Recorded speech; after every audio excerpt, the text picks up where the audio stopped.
Olá, meu amigo, minha amiga, professor Felipe Rossini, aqui na área para falar com vocês sobre duas decisões importantíssimas dos nossos tribunais superiores ontem, sobre o tema alienação fiduciária, notícia que tomou aí os telejornais, os jornais matutinos, hoje muita gente com dúvida, então estou passando aqui para falar um pouquinho sobre alienação fiduciária. Primeiro, o que é alienação fiduciária? A alienação fiduciária é um contrato através do qual você transfere a propriedade resolúvel de um determinado bem como forma de garantia do pagamento de uma dívida relacionada ao próprio bem ou não, mas em 99% dos casos é uma dívida relacionada ao próprio bem. Então, a instituição financeira, poderia até ser um particular, mas também normalmente uma instituição financeira, libera o crédito, eu vou pagando as prestações, mas enquanto eu pago as prestações, a propriedade do bem passa a ser do credor, da instituição financeira. Por isso que nós falamos, né? O carro está alienado, o imóvel está alienado. Significa o quê? Que a propriedade não é minha. Eu tenho a posse direta do bem, mas a posse indireta e a propriedade resolúvel é do credor, é de quem te liberou aquele crédito. Por que propriedade resolúvel? O que é uma propriedade resolúvel? Propriedade resolúvel é aquela que não traz em si a característica da perpetuidade. Não é uma propriedade para sempre. É uma propriedade temporária. É uma propriedade que será resolvida no dia das obrigações, significa voltar ao status anterior, voltar ao estágio anterior. Por quê? Que a propriedade da instituição é apenas resolúvel? Porque assim que eu terminar de pagar todo o contrato, todas as obrigações decorrentes do contrato, a propriedade retorna para mim. Então a propriedade deles é uma propriedade apenas mesmo como uma forma de garantia. E em relação aos imóveis, nós temos uma lei específica que rege isso desde 1997, que é a Lei 9.514, que trata da alienação fiduciária dos imóveis e, inclusive, adota a alienação fiduciária como regra geral no sistema financeiro habitacional, no sistema financeiro imobiliário aqui no Brasil.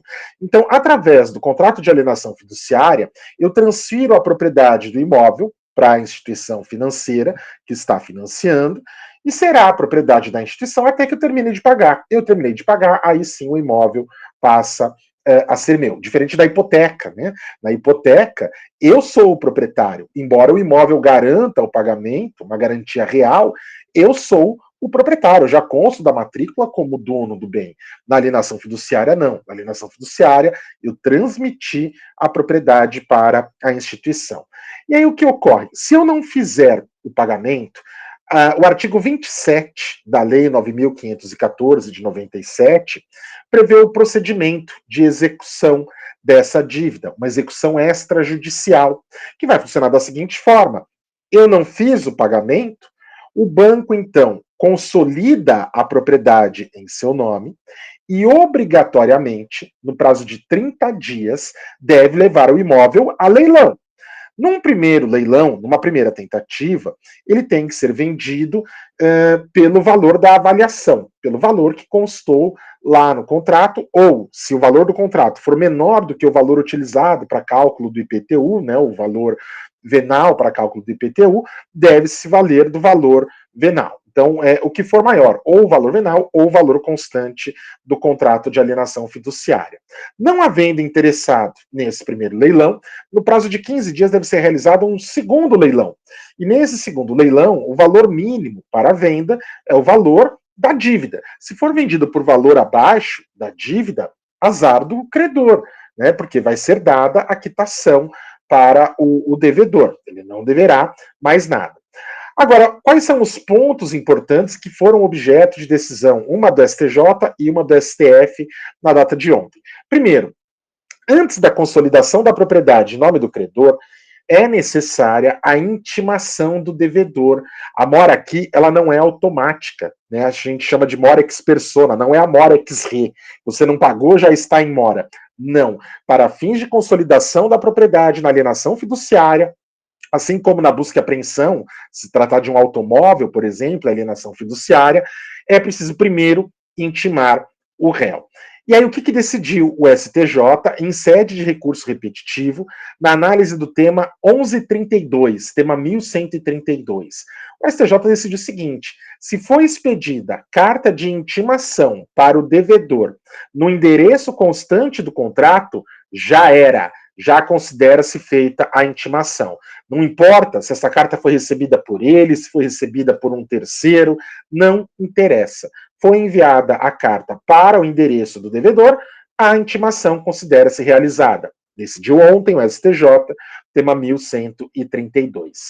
E a outra decisão é do STF, também em sede de repercussão geral, ou seja, um precedente também vinculante, e essa que causou uma polêmica maior, né, e que hoje foi noticiado, amplamente noticiado, porque discutia-se a constitucionalidade dessa lei 9.514, em especial da execução extrajudicial. Por quê? Porque é uma espécie de execução onde o bem é levado a leilão sem processo. Eu não preciso do judiciário. Né? Então é algo feito sem um processo, então que se alegava falta o devido processo legal, falta o contraditório. Então seria inconstitucional. E o STF decidiu que não é inconstitucional. A lei é constitucional, a lei é válida. Ela não fere o contraditório, ela não fere o devido processo legal, até porque, se o devedor não concorda, se algum ato de ilegalidade foi praticado nesse procedimento de execução extrajudicial, o devedor vai bater na porta do judiciário requerendo uma tutela de urgência, né? E aí vai judicializar a questão. Mas é uma tendência, né, no nosso ordenamento como um todo, a desjudicialização, é tirar do judiciário o que dá para fazer fora. E a alienação fiduciária, em especial dos imóveis, ela já é feita dessa forma desde 1997. Ou seja, estava se discutindo a inconstitucionalidade ou não de uma lei que está vigente e sendo aplicada há 26 anos. Então, o que mudou de ontem para hoje com essa decisão? Nada. A lei estava sendo aplicada e o que o STF disse é que continuará sendo aplicada. Ela não fere o devido processo legal, ela não fere outro fundamento invocado nessa ação que se discutia em constitucionalidade, o direito à moradia, ela não fere, porque é uma forma de garantia do credor, senão também não vai haver financiamento, não haverá liberação de crédito no mercado. Assim como a hipoteca também. Lembre-se que a hipoteca é uma das exceções do bem de família, da empenhorabilidade do bem de família. O bem de família, aquele imóvel onde o sujeito reside com a sua família e os bens se guarnecem, ele é empenhorável, mas não em algumas situações, como dívida de alimentos, como dívida de contrato de fiança, e quando o imóvel era dado em hipoteca. Então já não havia essa proteção na hipoteca, não havia na alienação fiduciária desde 97, e o STF apenas confirmou que isso é válido, então não vai alterar nada. Então hoje, numa primeira estação de rádio que eu ouvi alguns jornais, telejornais não, eu ouvi pelo rádio, alguns jornais pela manhã, no primeiro, as pessoas inconformadas. Não, porque agora quem atrasar vai perder o imóvel, já perde. Né? Não sei que mundo que as pessoas às vezes vivem, as pessoas já perdem os imóveis por causa disso. Não mudou nada de ontem para hoje.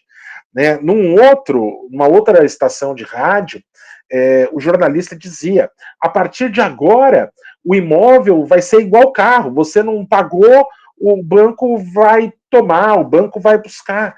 Já era. E, de fato, é alienação fiduciária, aplicável tanto aos bens móveis quanto aos bens imóveis. Tá? Então, deem depois uma lidinha nessas decisões.